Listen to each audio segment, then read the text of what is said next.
Another fine day of hoarding cheese, flinging fireballs, and shouting bandits off cliffs. Truly, the wizard life is unmatched. But even the mightiest of mages need rest, and after all that adventuring, I think I deserve a nice peaceful sleep.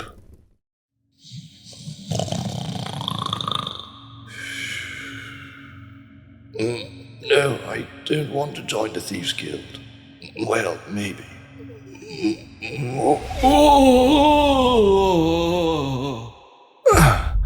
What in sheer Goath's left sock? Where the hell am I? This isn't Skyrim? Oh gods, what have I done?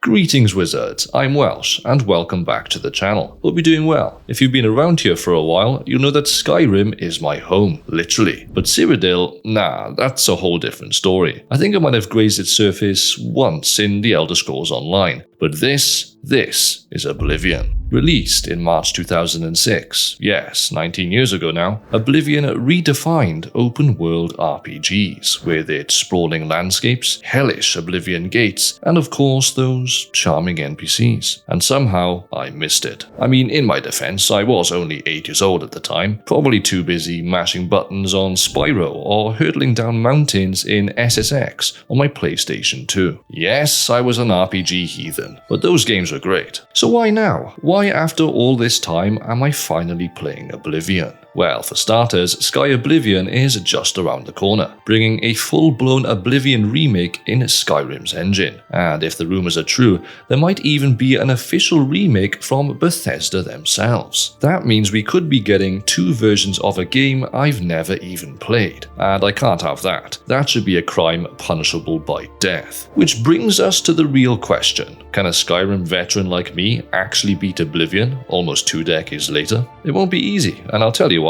Graphics. The reason I've put this game off for so long is because of those blocky NPCs, those clunky animations, and a leveling system that seems designed to make me suffer. But I'm doing this for you guys. I am willingly throwing myself into hell, literally, for your entertainment. So you better damn enjoy it. Now without further ado, let's see if I can conquer Oblivion, or if Oblivion can conquer me. Sit back, relax, and enjoy.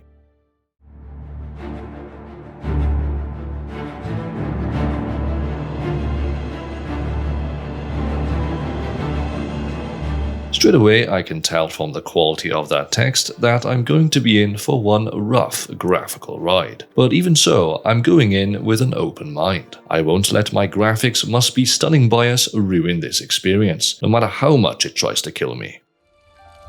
I was born 87 years ago. For 65 years, I've ruled as Tamriel's emperor. But for all these years, I've never been the ruler of my own dreams. The intro cutscene kicks in, and the Emperor speaks of his visions. He has seen the gates of Oblivion, and a darkness sweeping the land. It's all very ominous and dramatic, proper end-of-the-world type stuff, and Patrick Stewart's voice, combined with this epic music, absolutely slaps. Now it's time to create my character. I kinda knew what to expect here, but that still didn't prepare me for the sheer horror of these presets.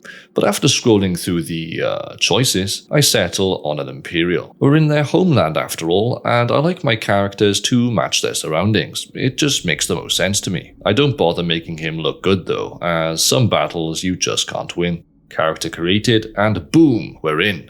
Jail cell. Classic Bethesda. And lucky me, I have a neighbor, a high elf, who wastes no time proving he's an absolute menace to society. But just before I can tell him where to shove his insults, the Emperor shows up, accompanied by his blades. Apparently, I've been in his dreams, and destiny has brought us together. Okay, and just to make things extra convenient, my cell just so happens to have a secret escape route. I bid farewell to my elven fan club and dip into the tunnels. Soon we run into the Mythic Dawn, a cult that has exactly 0 chill. I attempt to fight, but my punches land with the force of a gentle breeze. Fortunately for me, the blades are here, and absolutely demolish the bad guys. During this sequence, the game bombards me with tutorials, but the problem is that I'm using a PS5 controller to play on PC, and none of these tips help me. at all. Now, I'm not mad that a game as old as Oblivion doesn't support PlayStation controls, but who would have thought that in the year 2025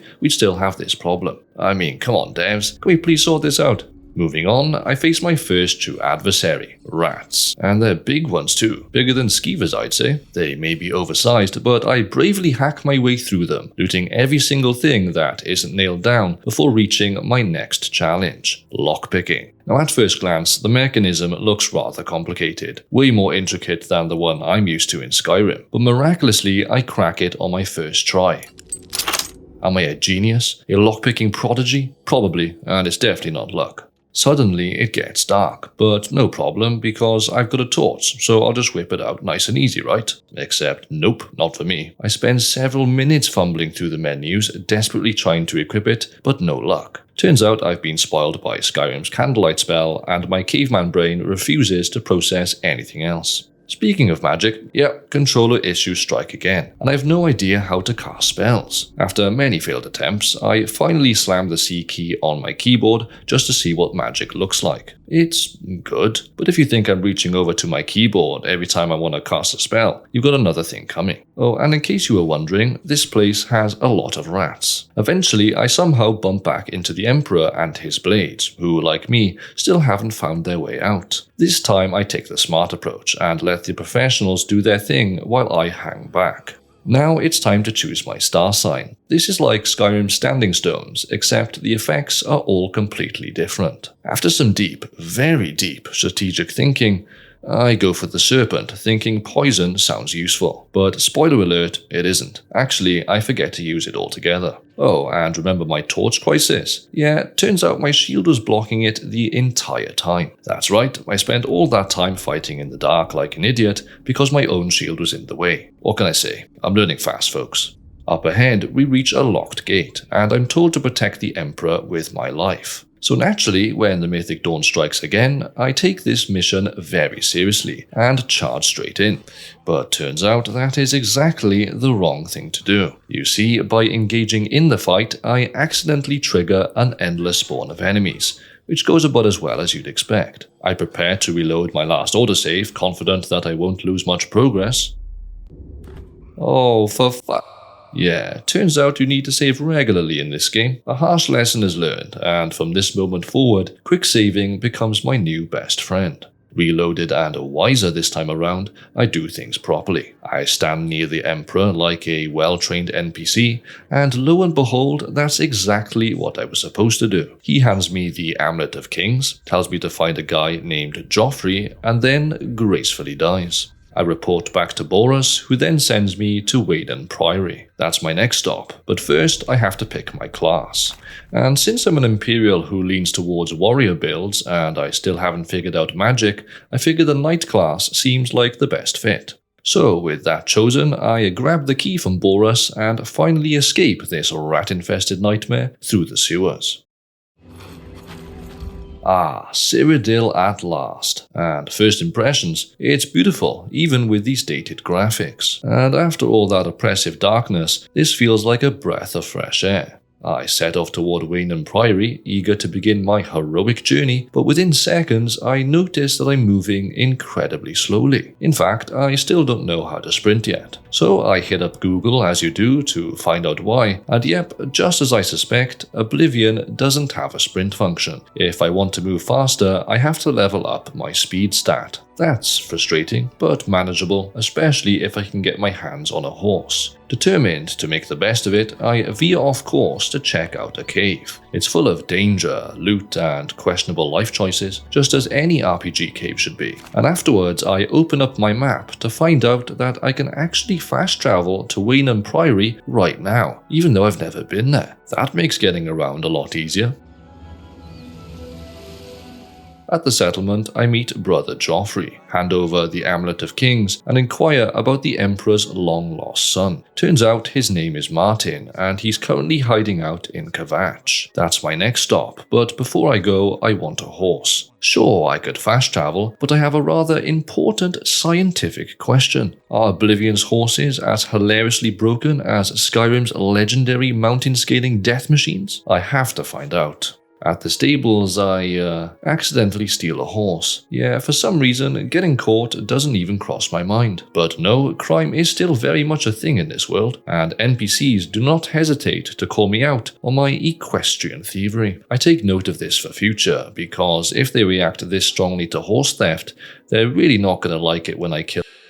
En route to Kvatch, I spot a mountain, the perfect place to settle the question of horse physics. I guide my new, totally legally acquired steed toward the rocky incline and urge it upward. And, oh yes, it's happening alright. We are ascending. We are defying gravity, people. This horse is part goat, part god, and fully committed to ignoring the laws of nature. And somewhere in the distance, Skyrim's horses are watching and they're nodding in approval. Just outside the city walls, I come across my very first Oblivion gate. It's a towering, ominous looking thing, and kinda reminds me of the Eye of Sauron, minus the actual eye. But does it intimidate me? Absolutely not. I hurl myself straight into that sucker like a true hero, who has absolutely no idea what he's doing. Inside, I am immediately greeted by scamps, these tiny, shrieking demon rats with an addiction for fireballs. And these little bastards might just be the most annoying creatures I've ever faced. Probably even more annoying than Skyrim's Quarus, and that's saying something. When they run out of magicka, they usually switch to claw swipes and shoulder barges. And oh my god, those shoulder barges. Sometimes they come at me so hard and fast, I just get stun locked, straight into Oblivion. I tried to dodge their spells and use my shield against their melee attacks, but it's not easy. And to make matters worse, health in Oblivion doesn't regenerate like it does in Skyrim, so what I lose for good until I heal up, which would be great if I had any healing potions. So yeah, I really can't afford to take any more hits right now.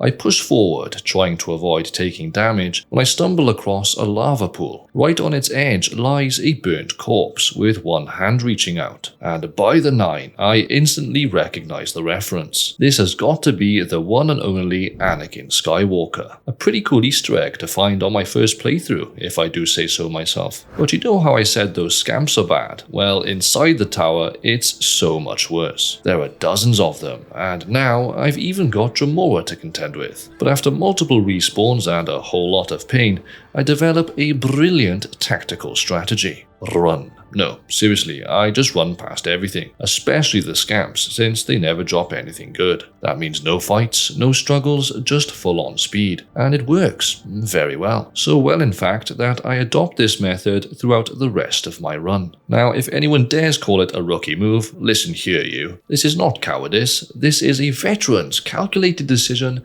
based on a thorough analysis of the risk-to-reward ratio. Now behave yourself. Of course, just as I'm feeling good about my life choices, I run face first into a Dremora. But since he's alone and my health is looking pretty good for once, I decide to take him on. I do well to block his attacks, dish out some counterattacks, and in the end I emerge victorious, proving that I can in fact kill a Dremora. Would I try that again though? Absolutely not. I mean, I just lost a lot of health, and all I got in return was a Daedra heart. Further up, I find a man trapped in a cage, but he's guarded by a Dremora sigil keeper. I've never heard of one of those before, but judging by his long, fancy title, it probably means he's about to kick my ass. And yep, that theory turns out to be very accurate indeed. He kicks my ass multiple times, and I die so often that I start to wonder whether I should even be here. Should I leave and come back later? Maybe I need some better gear first. No. This time I take a different approach and try running in the opposite direction. That turns out to be a fantastic idea because at the bottom I find a lever that activates a trap. Oh, and you already know where this one's going. Come here boy, come here. That's it. Good boy. Now stay. There's a good boy. But a key? Seriously? Give me some Daedric loot, damn it. I head back up to the prisoner, but I can't figure out how to actually free him. The guy, in a heroic sacrifice, tells me to leave him behind and save myself while I've got the chance. I feel bad about abandoning him, but I've got no other choice. They've locked that cage tighter than a... Now, to reach the next level, I'm supposed to activate a portal, which sounds simple enough, right? Well, somehow I managed to overcomplicate the hell out of it. I convince myself it's some kind of elevator platform, maybe like the levitation magic we see in Skyrim's Tel Mithryn. So when I click it and nothing appears to happen, I do what any logical player would do. I press it again. And where am I? Back where I started. It's only after running in circles for like way too long that I finally realize that I've been teleporting correctly this entire time. God damn it. Further ahead, more scamps and Dremora await, but thanks to a blood fountain, my trusty bow, and years of experience as a stealth archer, wizard, I clear them out. Oh, and finally I find a Dremora mace, which is pretty cool, but will I actually use it? That's to be determined. It's around about here that I finally notice the heart column in my inventory. I'm not sure what it means at first, but turns out it's a durability indicator. My weapons and armor degrade over time, and I need repair hammers to fix them. It's a neat system, but it also introduces more ways for me to suffer. So a bit of a conflict of interest, I guess you could say. But at last I remove the sigil stone, the object keeping this place alive, and through its fires emerge back in Cyrodiil. I was expecting cheers, at least some celebrations, upon my return, but instead I met with absolute silence. I figured those soldiers must be dead, which is a shame, but at least their deaths weren't in vain. Next stop, Kvatch. Inside, it's a total disaster. Buildings are reduced to rubble, smoke hangs thick in the air, and of course, more of those damn scamps are skittering around like demonic chihuahuas. Right, time to test out my brand new Daedric mace. But after swinging it for what feels like an eternity just to kill one measly scamp, I realize that this thing is a massive letdown. Suspicious, I check its stats. And would you look at that, my iron longsword, a weapon so basic it might as well come with a free Happy Meal, does only 1 point less damage, while weighing half as much. Excuse me? How can that be? It's Daedric, isn't it? After some research, I discover that there are actually two kinds of Daedric weapons in Oblivion. There's the good kind, the actual Daedric weapons, and then there's the garbage tier Dremora-made knockoffs, like my so-called Mace of Disappointment. So seeing as there's basically no point in lugging this hunk of junk around, I drop it immediately. Inside the chapel, I find the last of the survivors, and Brother Martin, who's alive and well. And fun fact, he's voiced by none other than Sean Bean, so that means I have precisely 10 in-game hours before he dies a tragic death. I tell him the Emperor sent me, but somehow he already knows the Emperor's dead. That's odd. How exactly did word of the Emperor's death reach these folks when they've been holed up in here this entire time? Does Brother Martin have psychic powers too? No, actually it turns out that Oblivion does this sort of thing a lot, and people are weirdly well informed. Hopefully the upcoming Oblivion remakes will address this. Before heading out, I attempt to activate the chapel's many shrines for a divine blessing, but to my surprise, the gods have forsaken me. Apparently, stealing just one horse makes you unworthy of holy protection. Never mind the fact that I've personally sent dozens of Daedra back to hell. They forgot about that part, did they? And this is especially annoying because I'm pretty sure I caught a disease from one of those oversized sewer rats I was fighting earlier. Now I have to find a cure disease potion, which I definitely don't have. It makes me wonder, would the Daedric princes be more accepting of my questionable life choices? Food for thought. I crash for a couple of hours to mull this over, and when I wake up, my health's fully restored. That's good to know, and it works just like Skyrim.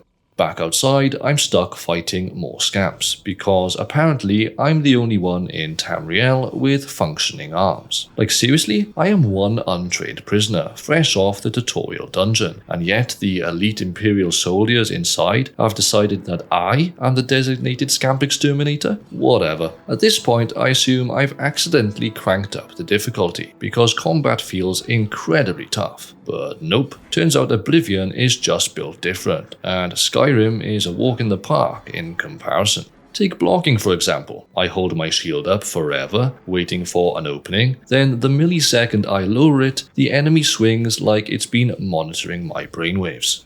Anyway, after barely scraping by, I return to the soldiers, who, oddly enough, weren't here when I single-handedly shut down an entire Oblivion gate. Where were they? Grabbing a coffee break? Taking a group nap? Who knows? But now they're back, and they finally congratulate me, and one guy in particular looks way too happy about it. But no time to celebrate because we now have to go back into Kvatch because apparently more scamps have magically respawned. Amazing. After saving the survivors again, we move on to liberate the castle. And by me, I mean the soldiers, because my damage output right now is rather abysmal. And anyways, they're getting paid for this. Me, I'm just a prisoner caught up in the chaos. Still, I swing my sword a few times to grind some skills, and finally I can level up. That took a very long time, but that's because Oblivion's leveling system is complicated. You see, unlike Skyrim, where any skill contributes to leveling, Oblivion forces you to pick 7 major skills. And since I picked the Knight, mine are mostly combat related. So to level up, I have to raise any combination of these skills 10 times before I can sleep to get stronger. And since there's a bed nearby, I decide to level up now. I pick Strength, Speed, and Endurance because I'm well on my way to becoming a legendary warrior. But when I wake up, I nearly choke on my coffee because 3 Imperial soldiers are standing over me, just watching silently. That's not creepy at all. After that disturbing wake-up call, I decide to try my hand at potion making. But with zero knowledge of alchemy in this game, I do the only logical thing and mash random ingredients together like a toddler making a smoothie. And the result? A variety of questionable brews that would hesitate even a desperate skooma addict. Still, I appreciate how Oblivion lets me craft potions on the go, unlike Skyrim's fancy alchemy labs. It's very convenient. Finally, I raise the castle gate, unleashing my comrades upon the scamp horde. And while they do all the actual work, I do what I do best, loot everything in sight. But they've definitely noticed my freeloading because when I step into the Great Hall, there's only one here. It's pretty much just me, alone, against more scamps. Wonderful. Desperate, I switch to a 2-handed weapon, hoping maybe I'll do more damage. But that's a big mistake because not only is my damage still pitiful, but I can't block anymore. So now I'm basically a punching bag with a greatsword. I soon switch back, but my sword and shield are also absolutely doing nothing. So I resort to my tried and true battle strategy, running like hell. I sprint past every last one of them and eventually stumble upon the Count, or what's left of him, snag his ring, and attempt a swift exit. Swiftly. I said swiftly. Move, goddammit! Finally, I make it back to the soldiers, who, shocker, are just chilling here like Kvatch hasn't been a war zone for the last 2 hours. Thanks for the backup, guys. Really appreciate it. After breaking the bad news and handing over the Count's ring, it's time for me and Brother Martin to hit Waynon Priory. Hopefully, this leg of the journey will feature fewer scamps and less awkward staring.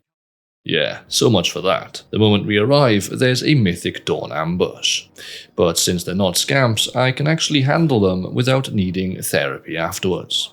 Inside the chapel, I find Joffrey fighting for his life. Not that he needs my help, of course, he's the Grandmaster of the Blades after all. Still, I step in anyway, mostly because it would be extremely embarrassing if the legendary warrior monk got bodied by some average cultists. Joffrey, in his infinite wisdom, reckons they came for the Amulet of Kings. And suddenly, it hits me. I knew I shouldn't have handed it over to him. Maybe if I just kept it, we wouldn't be in this mess. Then again, I also don't know if it's actually been stolen yet, so let's not start pointing fingers. At this point, I spot a ladder near the chapel's exit. Now, any rational person would ignore it and focus on the whole world-ending crisis. But no, not me. My adventurer brain kicks in, and curiosity gets the better of me. But I end up immediately regretting that decision, as I'm now on the roof, and it's a big problem. I try to turn back, but nope, it's far too steep. I peer over the edge to calculate my survival odds, but nope, that's way too high. I consider just accepting my fate and becoming a stone gargoyle. But then I remember, I'm a Skyrim wizard, baby. So I open up my map and fast travel off the roof back to Waynon Priory. Hell yeah. Don't you ever question my veteran status. That was some next level shit right there. Back inside, Joffrey informs me that the Amulet of Kings has in fact been stolen. But at least we still have Martin, the Emperor's heir, for whatever he's worth. Joffrey decides that our next move is to take Martin to Cloud Ruler Temple, the ancient secret stronghold of the Blades, because apparently that's the safest place to keep him. Which begs the question, why didn't we just hide the Amulet of Kings there in the first place? Joffrey is starting to get on my nerves, and I have a sneaky suspicion this won't be the last time. Cloud Ruler Temple really lives up to its name, and it's practically floating in the clouds. The view of the valleys below is breathtaking, and for a second I forget that we're in the middle of a demonic apocalypse. The moment we arrive, the Blades give us a hero's welcome, hailing Martin as the one true Septim. It's a cool moment, but there's no time to waste. The Amulet of Kings is still missing, and until we get it back, the Oblivion invasion is just going to keep ruining everyone's day. Once we get the amulet back, we can take it to the Temple of the One, light the dragon fires, and hopefully slam the door shut on these Daedric party crashers for good. It's a daunting task, but now that I'm officially a Blade and rocking their badass armor, I feel at least 5% more qualified to handle it. Now it's time to find Boris, as apparently he's got some leads on the amulet's whereabouts, and since I've got absolutely no other ideas, I'm all in. I managed to track him down at a random inn in the Imperial City, where he's perched on a seat so small it looks like it might actually be a footstool. He's clearly on edge about something, but why? Turns out he's convinced that some shady dude in the corner is going to follow him when he leaves. This is exciting. He wants me to tail the guy tailing him, which immediately raises an important question. Does the guy have another guy tailing me? And if so, do we have another guy tailing him? How deep does this conspiracy go? Anyway, I agree to follow the guy, the first one. I stay pretty close, but not too close, lest he catch on. But turns out I'm terrible at this because within seconds the guy immediately clocks me and transforms into a Mythic Dawn assassin. So yeah, Boris was definitely onto something. I loot the body and find a book, Mythic Dawn Commentaries Volume 1. And with that, Boris tells me to take it to an expert on Daedric cults at the Arcane University. How exciting! On the way there, I take in the sights, and honestly, I'm amazed by the sheer scale of the Imperial City. For a game of 2006, it's very impressive, and I can't wait to see it in Sky Oblivion and potentially the Bethesda remake.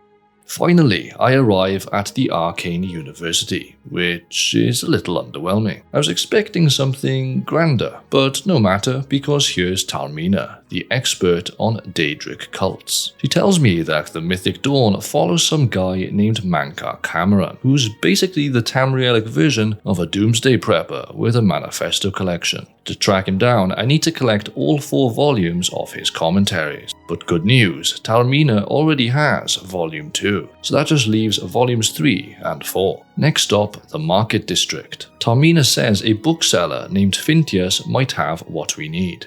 And what do you know, he does have Volume 3. There's just one tiny problem though, he already sold it to someone else. Now who exactly is out here buying cult manifestos? Probably either a hardcore lore nerd or an actual cultist themselves. I tried to convince Fintius to hand it over, but he's all about integrity, morals, and all that shit. But fortunately for me, the book is still sitting here in the shop, waiting to be picked up, which means I just need to convince the buyer to give it up. And here he is, and first impressions, this man radiates eccentric recluse energy. I try not to judge a book by its cover, but let's be real, this guy definitely looks like the type to buy a Daedric cult manifesto for fun. I casually mentioned that the Mythic Dawn assassinated the Emperor, expecting him to either nod knowingly or start chanting in Daedric, but instead he looks genuinely horrified. So yeah, he's probably not a cultist, and just some random dude with a very questionable taste in literature. It doesn't really take much convincing from here, as he basically throws the book at me to avoid looking guilty. With volumes 1, 2, and 3 now in my possession, I ask him about volume 4, and turns out he has a meeting set up to acquire it from an actual Mythic Dawn member in the sewers. Time to call in Boris for backup. Boris navigates these tunnels like he's got a sewer GPS, which makes sense. I mean, he is a blade after all. We fight through some rats, some goblins, and some particularly aggressive mud crabs before finally reaching our destination. Before heading inside though, Boris suggests a plan. He'll meet the sponsor while I take a vantage point on the stairs. Alternatively, I could go down there myself, but I'd rather not be the one negotiating with a death cult in a sewer. I take my position and try to stay stealthy, but the second I so much as breathe, the sponsor immediately detects me. Monitoring my brainwaves and now echolocation, these NPCs are crazy. With our cover blown, it's suddenly a 3-on-2 fight. Boris does his best, but oh, would you look at that, he's dead. And I too am very dead. This time I don't move a muscle, I just sit perfectly still. But that doesn't matter because the sponsor's goons walk straight toward me like they have psychic powers.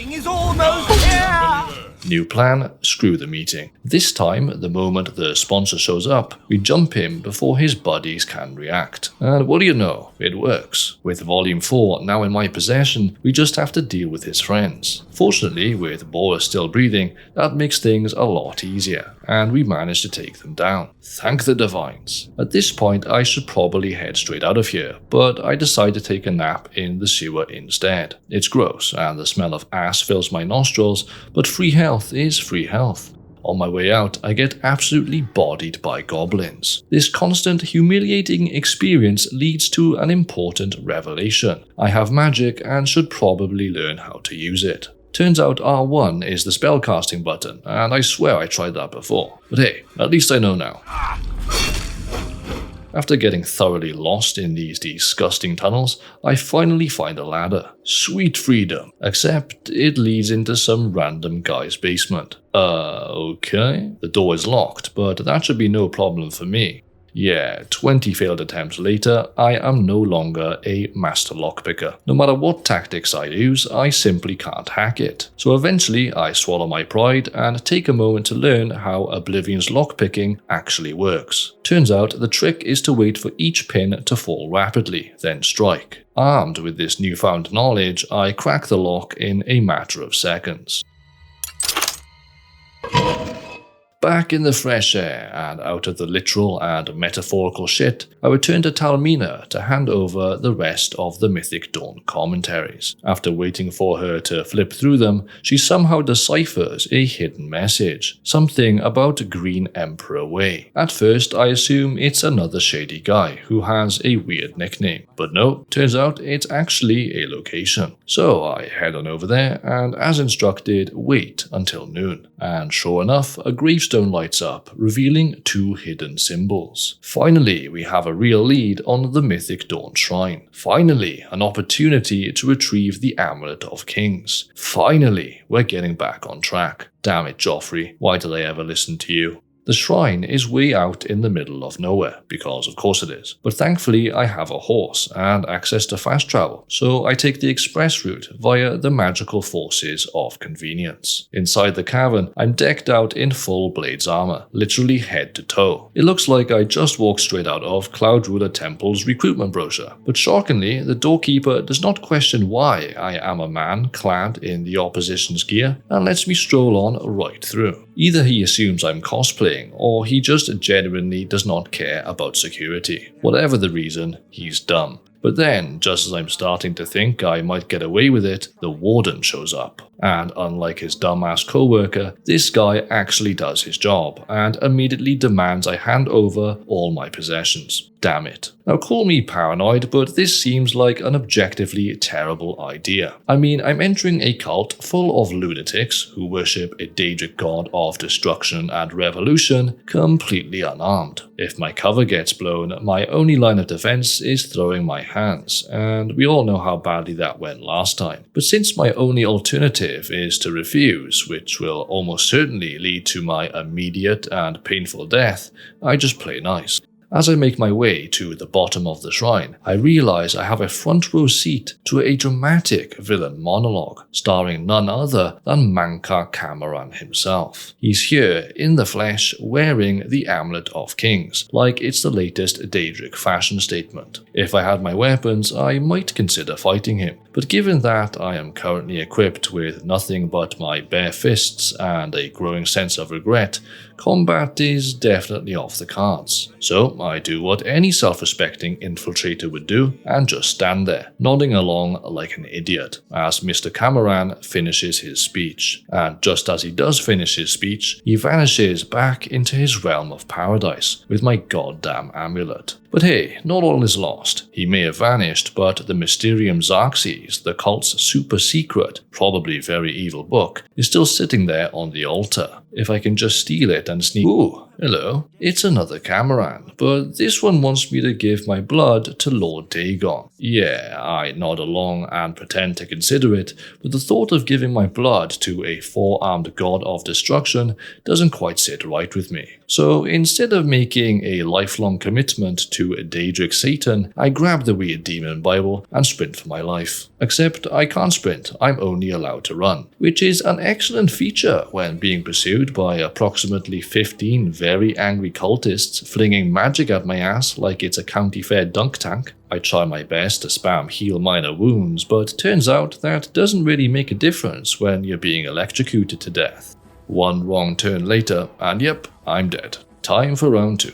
This time I notice something new. A prisoner lying on a slab at the back of the altar, but he looks uncomfortable as hell resting on that stone. No pillow, no blanket, no nothing. If I had my way, he'd be resting on a memory foam mattress with 500 thread count sheets and a duck feather duvet. But alas, I can only offer my assistance in the form of a prison break. And that, as it turns out, is a colossal mistake. Why? Because this guy is about as subtle as a drum solo, and in the process of just getting up, he somehow manages to alert literally every robed lunatic in this cavern. And since we're now faced with an overwhelming tide of pissed off cultists, I make a tough call to reload my save and never attempt to rescue him ever again. Sorry, but some people just aren't worth the effort. With the power of hindsight, I successfully make a clean escape on my next attempt and reach fresh air at last. Victory smells very good. But wait, hang on a second, I left my gear behind.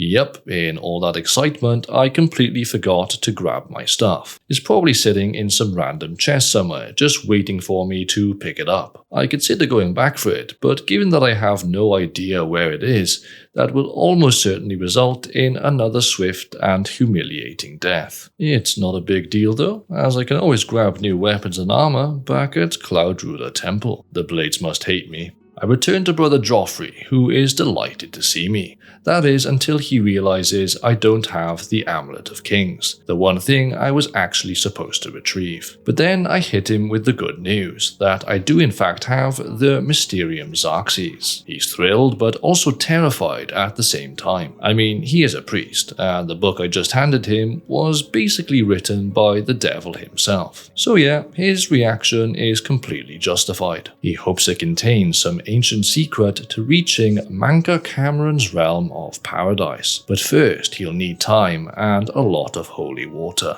Meanwhile, since I apparently have to do literally everything myself, my next task is to track down and eliminate some Mythic Dawn spies lurking near Bruma. Thankfully, they're not too far away, just down this extremely sketchy hill which I nearly kill my horse on. I wait until dusk, and sure enough, there they are. A few quick slashes later, they're dead, and when I loot one of their bodies, I find a key to some random basement.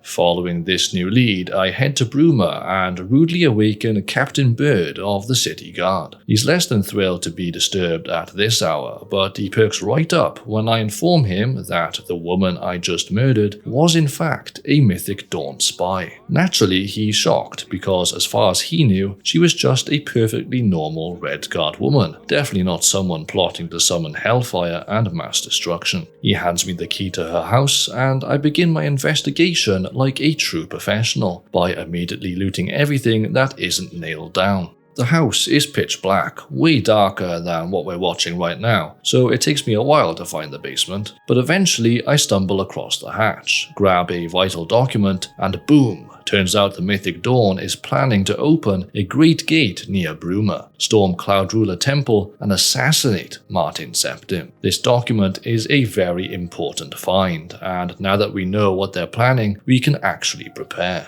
Back at Cloud Ruler Temple, Martin has deciphered parts of the Mysterium Xerxes and tells me we need 4 items for the ritual. And first up, the blood of a Daedric Lord. Since Daedric artifacts are made from their essence, that's exactly what we need. Now, there are plenty of options to choose from, but here's the problem. Whatever I turn in gets destroyed forever. And I happen to like my Daedric artifacts, so this is a very sad moment for me. But after much soul searching, I finally decide on Azura's Star. I know, a controversial take. But before you light your torches and sharpen your pitchforks, let me explain. Azura's Star is basically an unbreakable soul gem, so it's extremely useful. But can I just use regular soul gems instead? Yeah, sure they break, but at the end of the day, I'm only really sacrificing convenience. I can always get more. Now, some of you might argue, well, couldn't you use the same logic for the other artifacts, like the Mace of Molag Bal? Just enchant a normal weapon with the same effects. And to that I say, yep, you're absolutely right. I have no argument against that, and I am an utter clown. I should have just thrown the Mask of Clavicus Vial into the fire and called it a day. But oh well, it's too late now.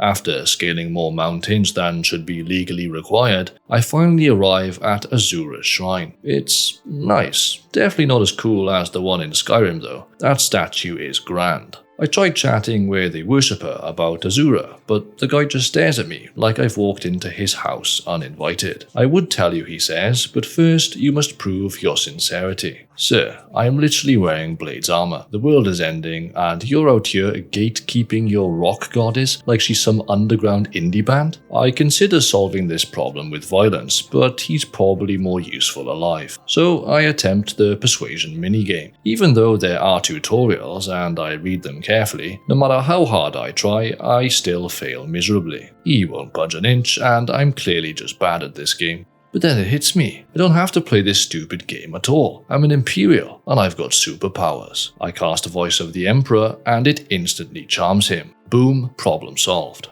To summon Azura, I need to make an offering of glow dust at dusk. But naturally, I don't have any because I lost everything back in that Mythic Dawn Sanctuary. So it's time for another grand adventure. Or I could just Google it. I mean, come on, if I tried to find this legitimately, I'd be here for days. Turns out there's a sample conveniently sitting in the Bruma Mages Guild. Perfect. I sneak inside like a stealthy assassin, except I'm in full armor, clanking around like a medieval trash can. This place is restricted, so I have to be careful. I creep through the halls, avoiding detection, and after thoroughly ransacking everything that isn't nailed down, I finally spot the glow dust resting on a table. Mission accomplished.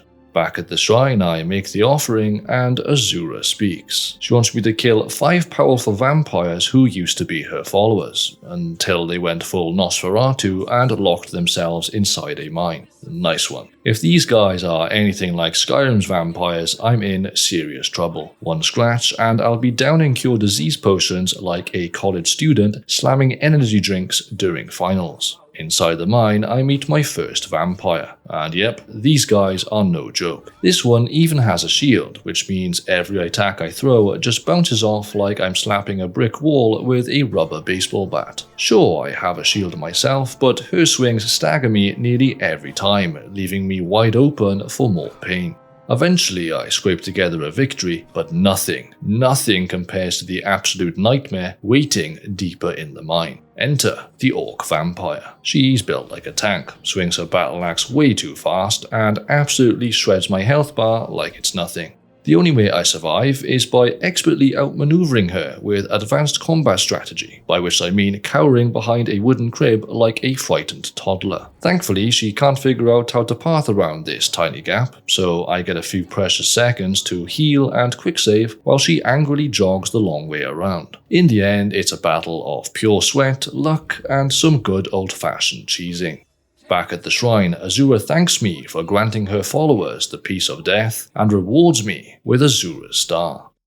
With arguably the best Daedric artifact now well on its way to becoming nothing more than magical dust, Brother Joffrey hits me with some delightful news. A fresh new Oblivion gate has popped up right outside Bruma. Lovely. It seems the Mythic Dawn are finally kicking their evil world ending plan into high gear, and naturally I'm the only one who can do anything about it. When I arrive at the gate, Captain Bird and his men are already there, radiating an almost worrying level of enthusiasm. But before we charge in, the captain insists on giving a speech. And let me tell you, nothing gets my blood pumping like a rousing monologue about bravery, duty, and not dying horribly. The men seem fired up though, and that's good enough for me. Charge! Inside, yep, it's the same old Daedric death maze. Run, dodge a scamp, run, sidestep a Dremora, run, question every decision that led me to this point. Eventually, I reach the top of the tower, snatch the sigil stone, and boom, another Oblivion gate bites the dust. At this point, I could probably do these in my sleep, because once you've closed one, you basically know how to close them all. The only real challenge is figuring out which particular brand of nightmare architecture you've been dropped into. That said, an army of Daedra breathing down your neck does keep things interesting. Back outside, Captain Bird thanks me for the assist, and now that he and his men have seen how it's done, they can handle new gates on their own. That's a relief.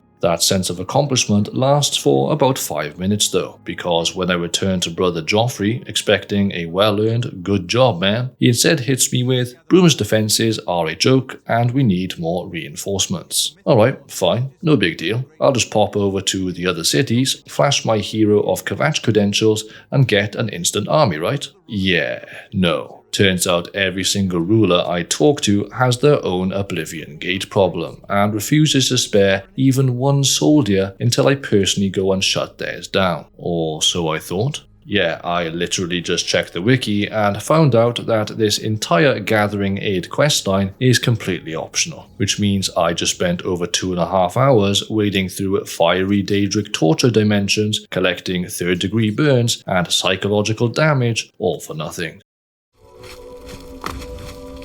Burnt out and officially done with Daedra, I drag myself back to Cloudruler Temple, praying for some good news. And what do you know, Martin has figured out the second item required for the ritual. Turns out we need the blood of a divine. The problem, unlike Daedric lords, divines don't leave behind artifacts, so we're kinda stuck. Enter Joffrey, who for once actually has a good plan. He thinks we can use the blood of Tiber Septim, since he ascended to godhood and his armor might still have some traces left. Sounds good, but the catch? It's buried in the shrine of Tiber Septim, which is deep within the ruins of Sankator, aka the dungeon no one returns from. Oh, and it's haunted, because of course it is. That's a little unsettling, and I might even shit my pants. But honestly, after all those Oblivion gates, the idea of literally any new environment sounds very refreshing. Speaking of Oblivion gates, I spot 2 on my way to Sankator, and immediately vomit. Twice. If I have to step into just one more of those things, I swear I'm going to uninstall the game.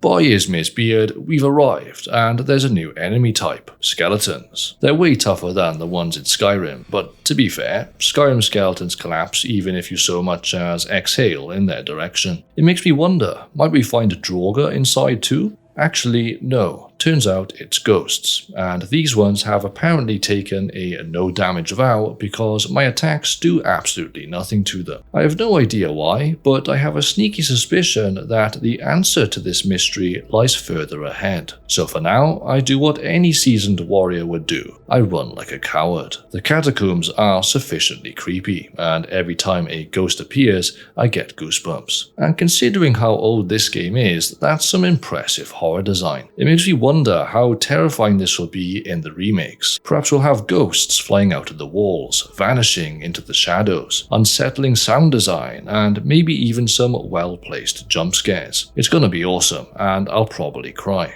Eventually, I run into my first undead blade, one of 4 cursed warriors trapped here. Unlike the ghosts though, this guy can actually be damaged, which is a huge relief. Mid-fight, I also get a notification that my heavy armor skill has reached the journeyman rank. Nice, my armor now degrades 50% slower, meaning fewer repairs needed. That's a huge W, particularly for the blades since I keep stealing their gear.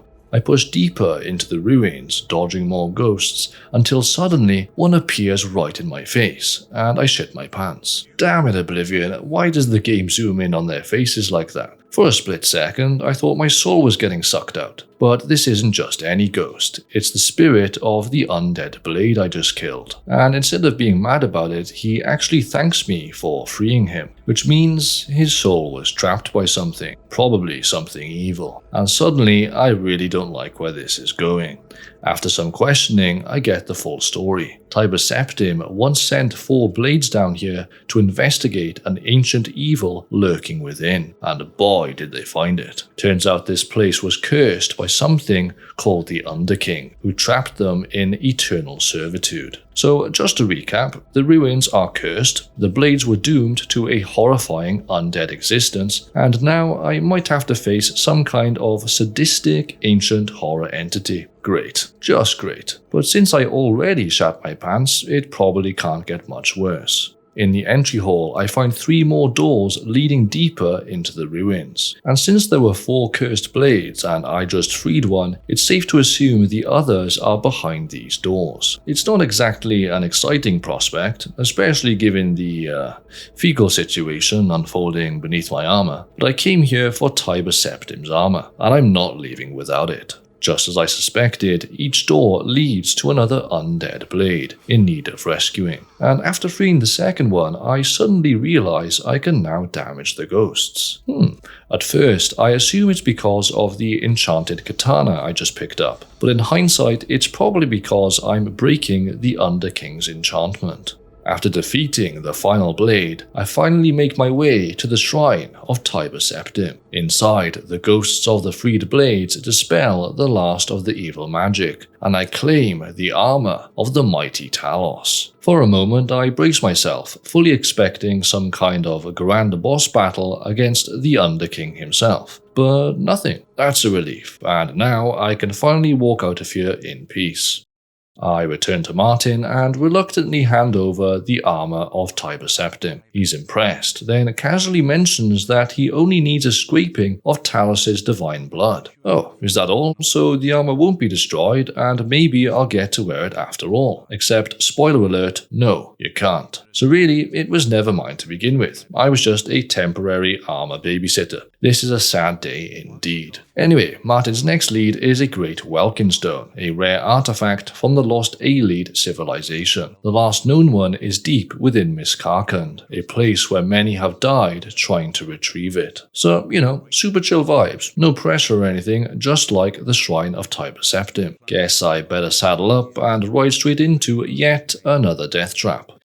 The ruins are dark, too dark, and since I don't want to sacrifice my shield just to carry a torch, I check my spells. Maybe there's a candlelight spell like in Skyrim, and turns out there is. It's called Starlight, and it casts a soft green glow around me for 60 seconds, which is great, except now everything looks like I'm wandering through a haunted fish tank. Not long after, I run into my first zombies. They're slow, rotting, and lurch toward me with unsettling moans. Kinda like Fallout's ghouls, if ghouls had even less self-respect. But at least they don't sprint. Now that would be an absolute nightmare.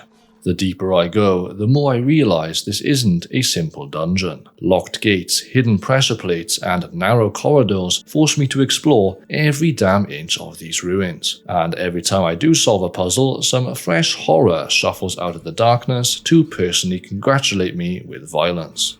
Still, I push on, eventually reaching a central chamber where, of course, I get ambushed. Goblins, skeletons, the usual welcoming committee. But mid-fight, something weird happens. I try to move, but I can't. I'm literally stuck. And somehow, I'm over-encumbered, even though I didn't pick up anything. At first, I'm completely stumped by this, but then I realize one of the goblins must have smacked me with a burden enchantment. This diabolical little gremlin increased my carry rate just enough to trap me in place, rendering me a glorified training dummy for his pals. With no potions to counteract this, I have no choice but to drop some of my own gear just so I can move again. That works. I cut them all down and search the goblin for his cursed weapon, but it's nowhere to be found. All I get is his smug little face frozen in death.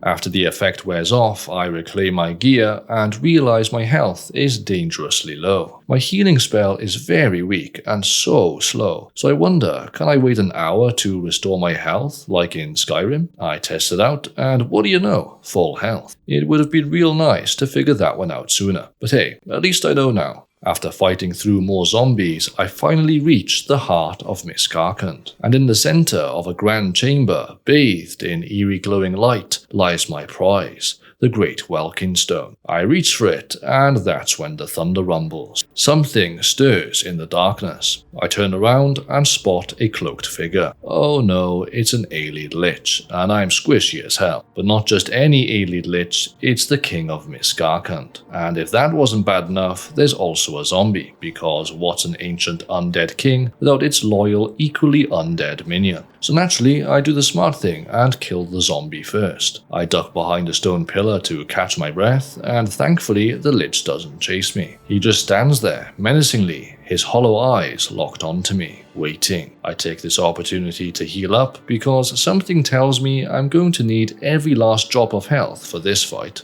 Finally, with my health looking better, I charge in, and immediately regret it. Yeah, his lightning spells fry me in like 2 hits. 2. So yeah, that won't be happening again. I reassess my options. Close combat, suicide. My spells, pathetic. That leaves just one option. Cheese, baby. I switch to my bow and count my arrows. 60 iron and 15 steel, so 75 shots in total. That should be way more than enough, right?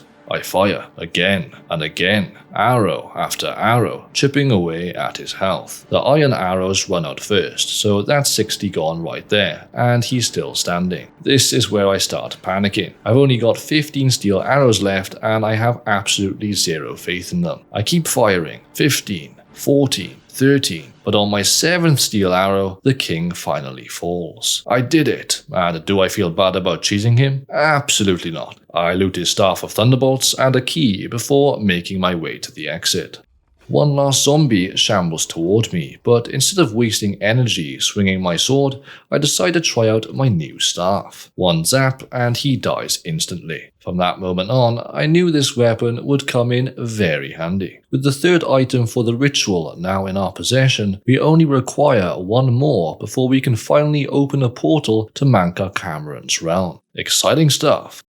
So I returned to Cloud Ruler Temple to deliver the good news, only to find Martin wearing Tiber Septim's armor. Excuse me? I wanted to wear that. After all, I did all the work to get it. And now Martin's standing there looking like he's just unlocked a legendary skin, while I'm still rocking my hand-me-downs. Feels like a slap to the face, honestly. But why the sudden outfit change? Turns out Martin has a bold plan. He needs me to retrieve the final item for the ritual, a great sigil stone. Just like the blood of a Daedra countered the blood of a divine, a great sigil stone is the opposite of a great Welkin stone. And as soon as Martin says sigil stone, I know exactly what that means. I've ripped so many of those things out of Oblivion Gate at this point that I could probably start a sigil stone pawn shop. But a great sigil stone? No, I've never heard of one of those. And the only way to get one, it seems, is by letting the Mythic Dawn open a great Oblivion Gate, right here in Bruma. Yep, Martin, in his infinite wisdom, actually wants to let them open the gate,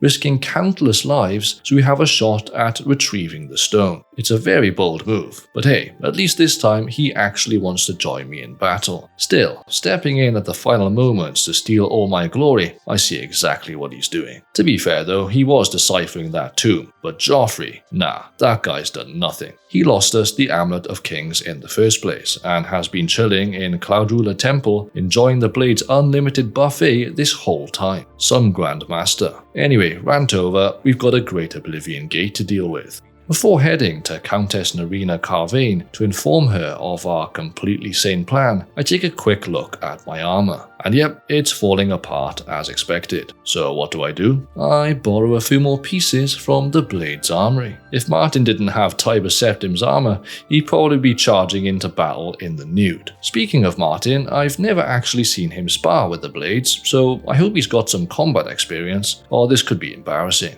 I lay out the plan to the Countess, and understandably, she's horrified. I mean, from her perspective, I'd find it kinda sketchy too. Some random bastard son of Uriel Septim wants to willingly let an Oblivion Gate open outside my city? Yeah, that might be a hard pass. But luckily, by this point, my reputation precedes me, and as the hero of Kvatch, I'm able to raise her up fairly easily. Inside the Great Chapel of Talos, our meeting place, I can't help but admire the stained glass windows of the Divines. I've seen images of these online, but actually seeing them in-game is a sight to behold. But there's no time for sightseeing. Battle awaits. The people of Bruma are surprisingly supportive of Martin. Like, where are my cheers? I'm literally the one carrying this entire crisis on my back. To be fair though, if I was a citizen here, I'd be long gone by now. There's no way I'd be sticking around with Oblivion literally opening up on my doorstep.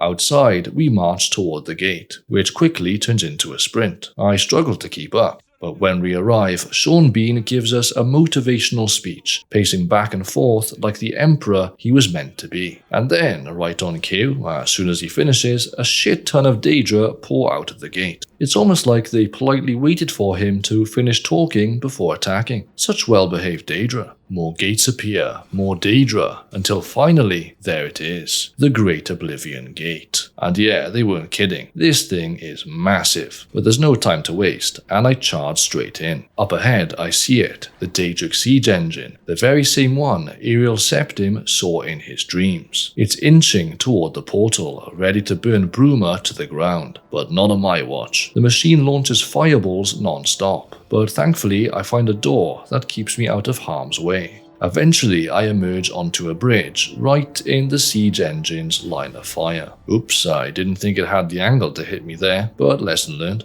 This time I crouch and lean back so far that my ass is practically hanging off the bridge. Turns out that works, and I make it to the next tower. Now safely behind the siege engine, I push forward, casually ignoring the scamps screeching in this cave. They're not my problem. Up another tower I go, where I pull a lever that opens a gate. On my way back down, I hear heavy footsteps behind me. Turns out a Dremora is hot in pursuit, but unfortunately for him, coordination isn't his strong suit, and he takes a spectacular dive. He should have put some points into acrobatics. Finally, I reach the last tower, grab the Great Sigil Stone, and just like that, the battle is won. We've got everything we need to enter Manka Cameron's realm. It's time to finish this. We lost some good men along the way. Boris is gone, even Grandmaster Joffrey didn't make it. He was a pathetic man right the way to the very end. Consistent at least, so gotta respect that. Before heading into Manka Cameron's realm to engage in some good old-fashioned regicide, I decide a little shopping spree is in order. The only problem is that I'm broke, but on the bright side, I do have a small mountain of loot to sell. Turns out the Imperial City's market district is basically a shopper's dream. There are so many stores here, and they're all conveniently packed together. At the best defense, I meet Varnado, a heavy armor expert who I pay to fix my gear. I wish I'd figured that one out sooner, because repair hammers have been rather scarce so far. Back at Cloud Ruler Temple, Martin has arranged all the relics in a circle, gearing up to open the portal. There's just one problem. Once I step inside, there's no turning back. He explains that Manka Cameron is basically holding his realm together through sheer force of main character energy. If I kill him, theoretically the whole place should collapse, and also theoretically that should allow me to escape. It's a whole lot of theory and too few facts for my liking, but when Martin does some next level rune magic shit, summoning an Oblivion gate out of thin air, I can't help but feel like his bitch. So I take a deep breath and step inside. And first impressions? Paradise is surprisingly chill. Like, I was expecting rivers of lava, tortured souls wailing in the distance, maybe some fire tornadoes. You know, the standard Oblivion decor. But nope. It's lush, green, and weirdly peaceful. Suspiciously peaceful. As I stroll down the not-so-yellow brick road, I come across a Triceratops-looking thing. Turns out it's a Clanfear, a feral daedra that attacks on sight. But good news, they die pretty quickly. Shortly after that, I spot a Dremora and instinctively reach for my weapon, because these guys have never been friendly thus far. But surprise, he actually wants to talk. Apparently, I blew up one of his sigil towers, which makes for an incredibly awkward icebreaker. Anyway, since he's guarding the way forward, he offers me a deal. Either fight him or enter his service. Naturally, I'm highly skeptical, because, you know, helping a Dremora sounds like a pretty terrible idea. But curiosity wins, and I have to hear him out. His request? He wants me to free Anaxes, a Zivalai, from captivity. In exchange, he'll give me the Bands of the Chosen, which are apparently my VIP access to the Forbidden Grotto, the only way out of here.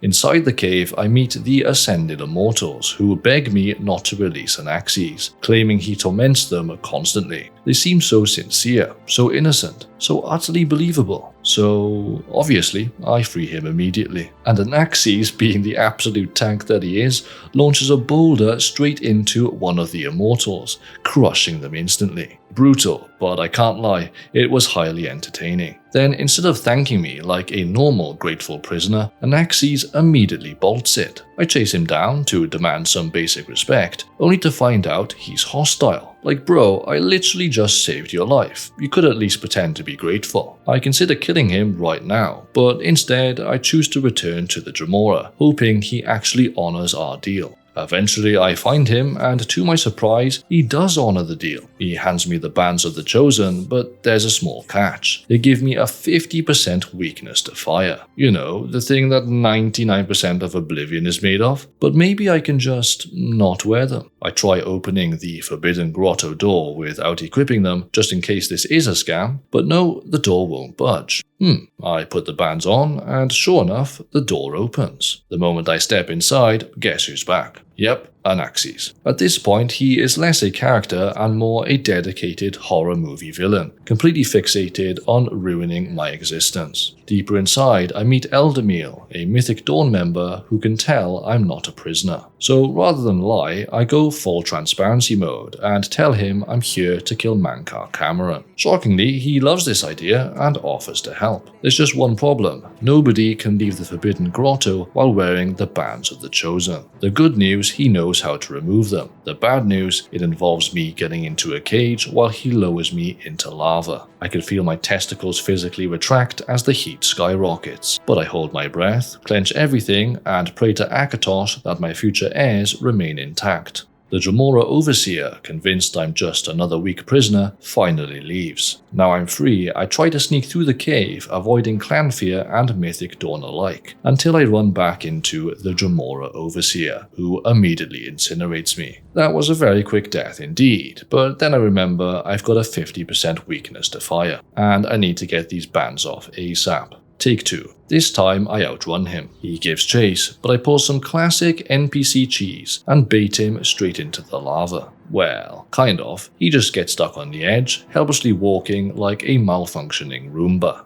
Deeper in, I stumble upon what can only be described as the worst seesaw in history. One immortal is suspended over the lava, while the other enjoys a nice relaxing magma bath. There's a lever here, but when I pull it, it just swaps their suffering. One goes up, the other goes down, like some kind of eternal hellish carnival ride. No matter what I do, one always burns, forever. Manka Cameron is a madman, and I really need to put a stop to his nonsense. Eventually, I reunite with Eldermeal, and he removes the bands of the Chosen. He even offers to fight alongside me, which is great because I could really use some competent backup. Unfortunately, about 2 minutes later though, he gets bodied by some weak clan fear. Seriously, I've seen stray dogs put up a better fight. What a colossal waste of space. So I continue on alone, again. But just before I leave, guess who shows up for one final dramatic entrance? Yep, Anaxes. I let him have his big horror movie moment, then finish the job. With the bands of the Chosen removed, I can finally exit back into paradise. Fresh air, freedom, and wait a second, Eldermeal is back. I literally just watched this guy die, and yet here he is, strolling beside me like we're on some casual afternoon walk. If he can cheat death this easily, maybe we actually have a shot at taking down the man behind this whole nightmare. And speaking of nightmares, behold, Manka Cameron's palace. It's oddly beautiful, considering all the hellish chaos surrounding it. Before I can step inside though, his kids show up. Rumour and Raven Cameron, the Nepo babies of Oblivion. The way they condescendingly talk down to me, bragging about their father's power, is almost laughable. But their words don't faze me. I'm not here for debate, so I end the conversation the old-fashioned way, by ignoring them and walking straight in. Inside, Manka Cameron is waiting, Amulet of Kings proudly displayed like a stolen Rolex. He stands up and immediately launches into a villain monologue about how Maroon's Dagon is unstoppable, how Tamriel will be remade, and all that nonsense. I give him the polite audience he so desperately craves because honestly, I respect the commitment. But once he's done, it's go time. Surprisingly, he just sits back down. His kids attack first, like it's take your child to work day, and their job is to die horribly. What a loving father. I charge in expecting a real fight, but Eldermeal absolutely obliterates them. I'm talking full-on anime protagonist energy. Swords flashing, enemies dropping, total massacre. I watch in shock. This is the same guy who got wrecked by clan fear earlier? I'm starting to think he wanted to die just so he can make a dramatic comeback. With the kids out of the way, it's time for the main event. But Eldermeal, still in beast mode, goes after Manka Cameron with the speed of someone trying to grab their food before the restaurant closes. He's swinging his dagger in a full-on hurricane of destruction, and I'm very impressed. But then, Manka Cameron summons what looks like a flame Atronach, which immediately yeets a fireball straight at Eldermeal and kills him instantly. Well, that was short-lived. RIP to a legend. Now it's just me and Manka, and while I could fight him honorably, I decided this is the perfect time to test out the Staff of Thunderbolts I looted from the King of Miscarkant. A few well-placed lightning bolts later, and just like that, Manka Cameron is crispy and dead. I can already feel reality crumbling around me, so I quickly loot his body. His staff? Mine. The Amulet of Kings? Absolutely mine. His fancy robes? Also mine. I make my dramatic exit where the blades are finally kneeling around me like I'm some kind of divine being, which honestly is about damn time. Martin stares at me expectantly, and I slap the Amulet of Kings into his hands like I'm handing over a long overdue assignment. We both know what's next. Martin may have the Amulet of Kings, but he's not technically the Emperor just yet. Only Chancellor Okato can make that official. So off we go to the Elder Council chambers, where naturally I take a moment to admire the architecture. Okato kneels, does his whole I hereby declare you Emperor thing, and it's all very touching, but only for a moment. Then an Imperial soldier busts in, yelling that Oblivion gates have opened inside the Imperial city. Turns out the city is on fire, Daedric are running rampant, and there goes our hopes for a peaceful coronation. I need to get Martin to the Temple of the One to light the dragon fires as soon as possible. But before we can even make it to the door, the Daedra crash our party. Last time they at least gave us a moment to prepare, but this time they're very keen on wanting Martin dead. As usual, I'm getting absolutely bodied, so I mostly just run in circles, praying that Imperial soldiers come to rescue me. And thank the divines, because they do. We make it outside, and it's absolute mayhem. The sky is hellfire red, Daedra are everywhere, and those damn scamps will not stop yeeting fireballs at my ass. I push toward the temple district as best I can, but then I come across Maroon's Dagon. Yeah, I really wasn't expecting that, and he towers over the city, nearly as tall as the Temple of the One. For one brief second, I consider running up to him to say hi, because how often do you meet an actual Daedric prince? But then common sense catches up and reminds me that one flick of his pinky toe would probably send me into orbit like Skyrim's giants. I expect Martin to be right behind me in here, but no, it seems he's still back in there fighting in Green Emperor way. So I rush back in and Martin tells me some unfortunate news. Lighting the dragon fires won't work anymore because the barriers protecting Tamriel from Oblivion are already gone. It looks like we need a new plan and fast. I throw out a half-assed suggestion about using the Amulet of Kings, but apparently that's a genius idea. Martin immediately likes the sound of that, but personally I have no clue what he intends to do. He mentions something about Akatosh and divine power, but that still does nothing for my understanding. I'm clueless and I am nowhere near ready for what this man's about to do. We book it to the Temple of the One, or at least try to, but since Maroon's Dagon is still standing there, probably deciding whose soul he's going to snack on next, I logically assume we should take the left side to avoid him. But nope, turns out there's an invisible wall, and apparently the gods themselves have decided I'm not allowed to be creative. Fair enough, this time I go right, thinking maybe somehow Maroon's Dagon will appreciate our effort and let us slip by. But no, he doesn't like me in his personal space. After a few more absolutely brilliant attempts to get around, including trying a door and an Oblivion gate, I finally find a back alley that leads us inside the Temple of the One. Inside, I expect Daedra to come pouring in after us, but no, it's just me and Martin. A moment of peace. I talk to him and it definitely sounds like he's about to do something very final. And I don't like the sound of that because we've been through so much together and I've actually grown to like the guy. But he's not backing down, says farewell, and before I can ask him to elaborate,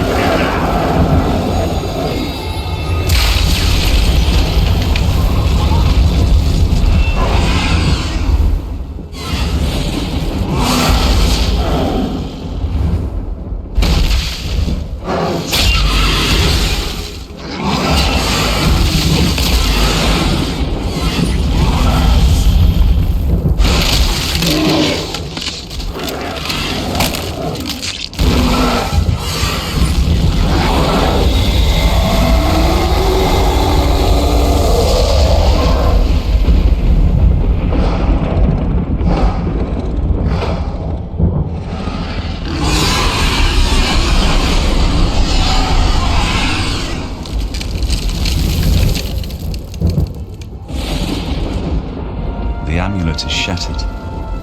Dagon is defeated. With the dragon's blood and the Amulet of Kings, we have sealed the gates of Oblivion forever. The last of the Septims passes now into history. I go gladly, for I know my sacrifice is not in vain. I take my place with my father and my father's fathers. The Third Age has ended, and a new age dawns. When the next Elder Scroll is written, you shall be its scribe. The shape of the future, the fate of the Empire. These things now belong to you. Holy smokes, that was fucking epic. I never even expected a fight scene like that, especially Martin turning into Akatosh himself. It's sad to see Martin go, but his death was for the greater good. Tamriel is saved.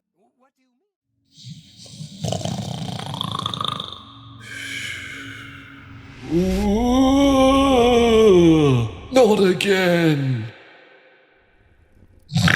What a strange dream. Portals, unfamiliar lands, cursed goblins. Wait, what in Akatosh's underpants is this? A Welkin stone from the Aelid ruins of old? I don't remember carrying this, once used to open locks, or perhaps to open doors between worlds. Was it a dream? It's hard to say.